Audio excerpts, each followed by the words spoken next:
Want to keep up with the latest LEGO Mega 96.1 videos? Make sure to subscribe and ring that bell.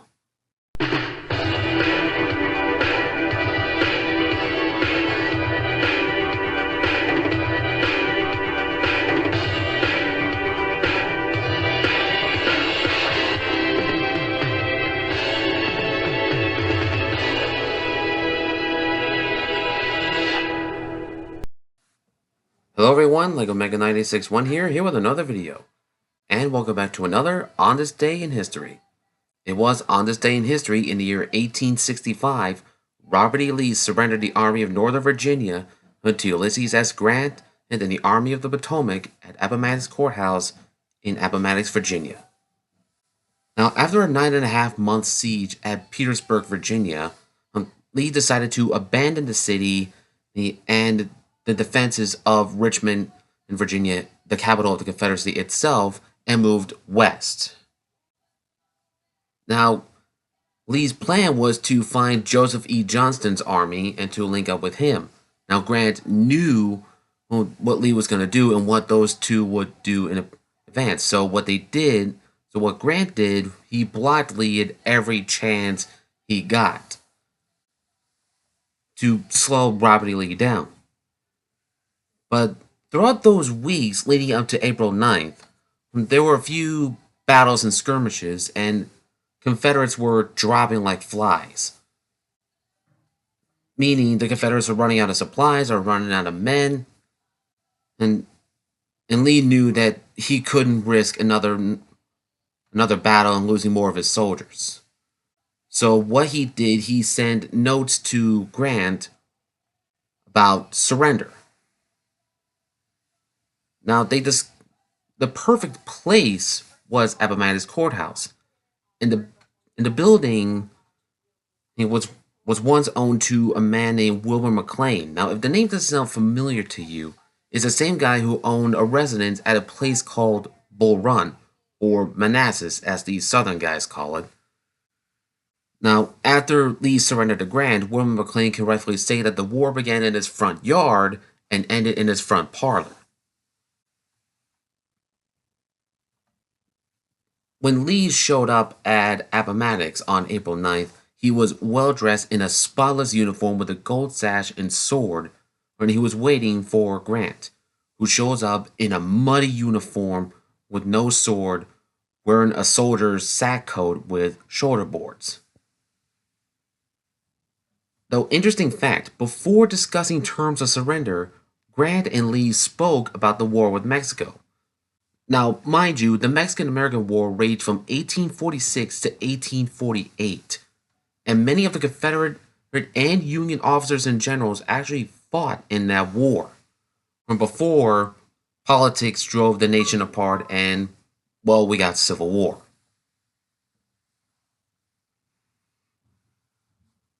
So, Lee went straight to the point about the terms of surrender. And the reason why Lee was well dressed because he was hoping that he would die rather than be imprisoned. But Grant in particular wasn't the case. The reason why, because in March, Grant met with Sherman, Porter, and Lincoln on the River Queen, which was a steamboat, about what would we do with Confederates after the war. Lincoln told them to let them up easy. In other words, to be paroled until properly exchanged, which was part of the terms of surrender in regards to the surrender at Appomattox. Now, officers of the Confederacy can keep their sidearms, and soldiers and officers, including generals, can keep their horses, because many of the soldiers were farmers. And they needed horses to tend the fields and deliver stuff to markets and stuff like that. Now, Lee, satisfied with the terms of surrender, agreed to it. Now, once the talks were over and the surrender was finalized, Lee stepped out at Appomattox Courthouse and called for his horse, Traveler.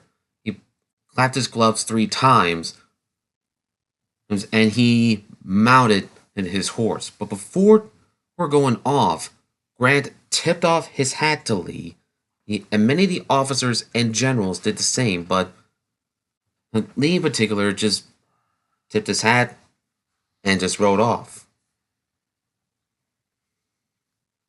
Now, when Lee arrived back in the camp of the Army in Northern Virginia, many of the soldiers asked him if they surrendered, but Lee didn't respond, and he knew that the war is over, the fighting is done.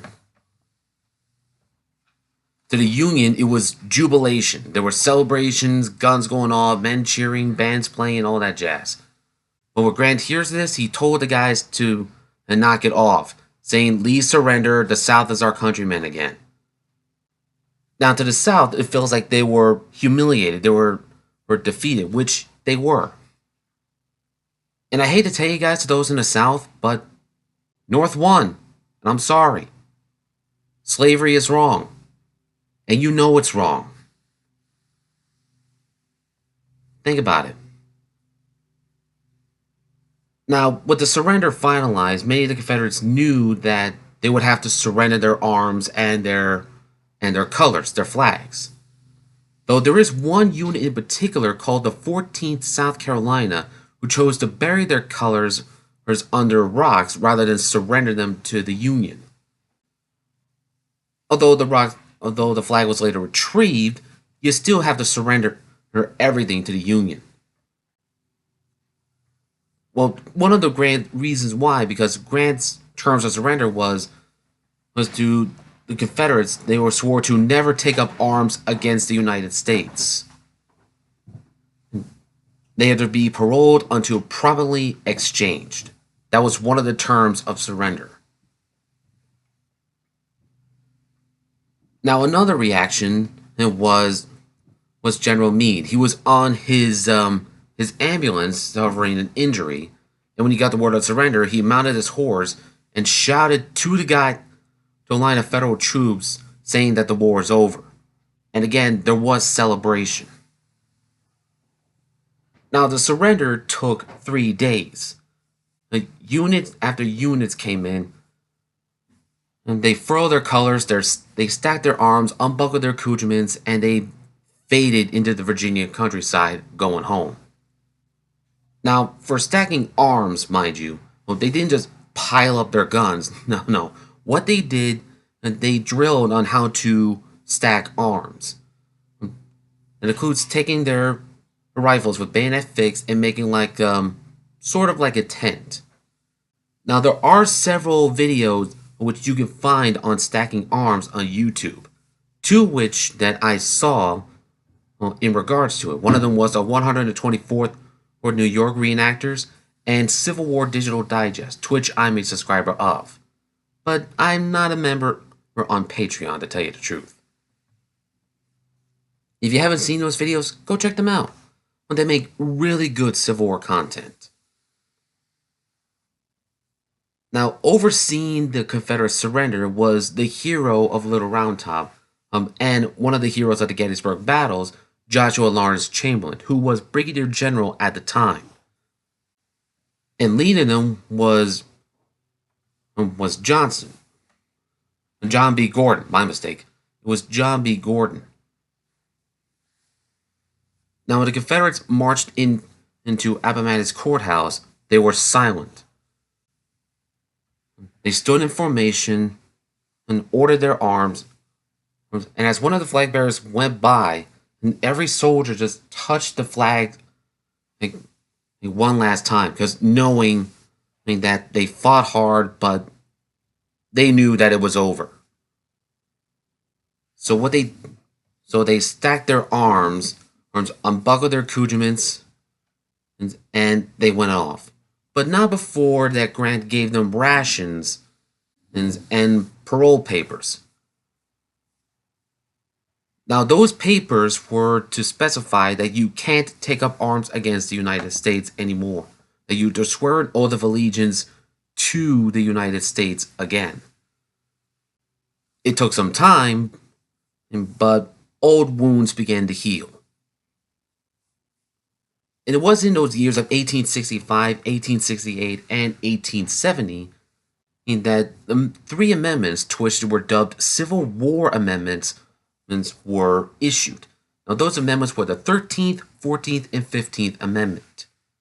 Now, the 13th just banned slavery completely. Now, mind you, America did have slavery back then, but many saw it as evil. And even to this day, it's still seen as evil and wrong. It is wrong to own people. It is wrong to treat them like animals, like property. They're living beings made of flesh, bones, and pumping with blood, like everyone else. And it's true. The 13th did ban it. And the 14th, it's all about citizenship in the US, and all has to do with insurrection clause. Now, if you take up insurrection in the United States, you cannot run for office. Period. If you do, there would be serious consequences. Now, the 14th, that's part of the 14th Amendment, and all that has to do with insurrection clause. The other one has to do with citizenship. Now, if you are born on U.S. soil, you are legally a U.S. citizen. You are automatically a U.S. citizen. Now, the 15th has to do with black suffrage, the right to vote for African Americans. Now, like I said, it took some time, but we managed to get over it. Now, I myself have never been to Appomattox, his courthouse, but I've seen videos of it via reenactments, and I've seen photos of it, and it looks outstanding. Now, what I said earlier about William McLean, he did have residence there. Now, what I said about the war began in his front yard because, well, he had residence on the Bull Run battlefield. And he left the area because the Union and Confederate armies clashed there on July 21st of 1861. Now, he and his family moved to Appomattox for safety, though the army would find them again, but not to battle, but to surrender. Though, interesting fact, when I did research, turns out there was a battle that occurred there. Although there were some casualties, the war was over right then and there. Now, even though the war was over, there were still Confederates on the field, ready to fight to the very end, ready to fight on. But I hate to tell you this, but when the army surrendered, you gotta surrender. And as I said earlier, Union won. I'm sorry. Slavery is wrong, and it always will be.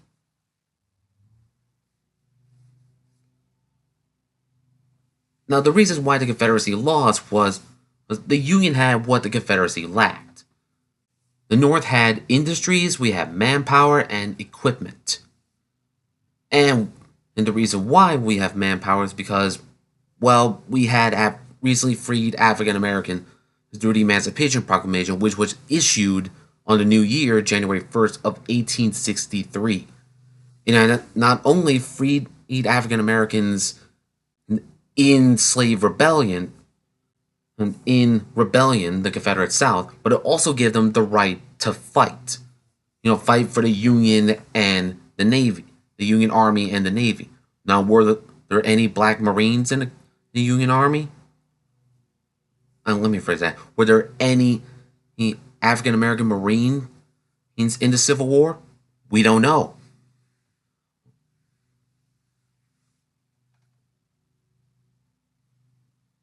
And that's pretty much it. Now, if you haven't been to Appomattox Courthouse, go check it out. It is a really good place. I mean, I want to go there eventually, but I just got to save up a lot of this. And, yeah, that's pretty much it. And if you enjoyed this video and you want to see more like this, including the many other videos that I've done on my channel, please feel free to leave a like, a comment, and subscribe to my channel, and turn on the bell notifications so that way you can be notified when I upload the next video. And as always, this is LEGO Mega 96 1 signing off.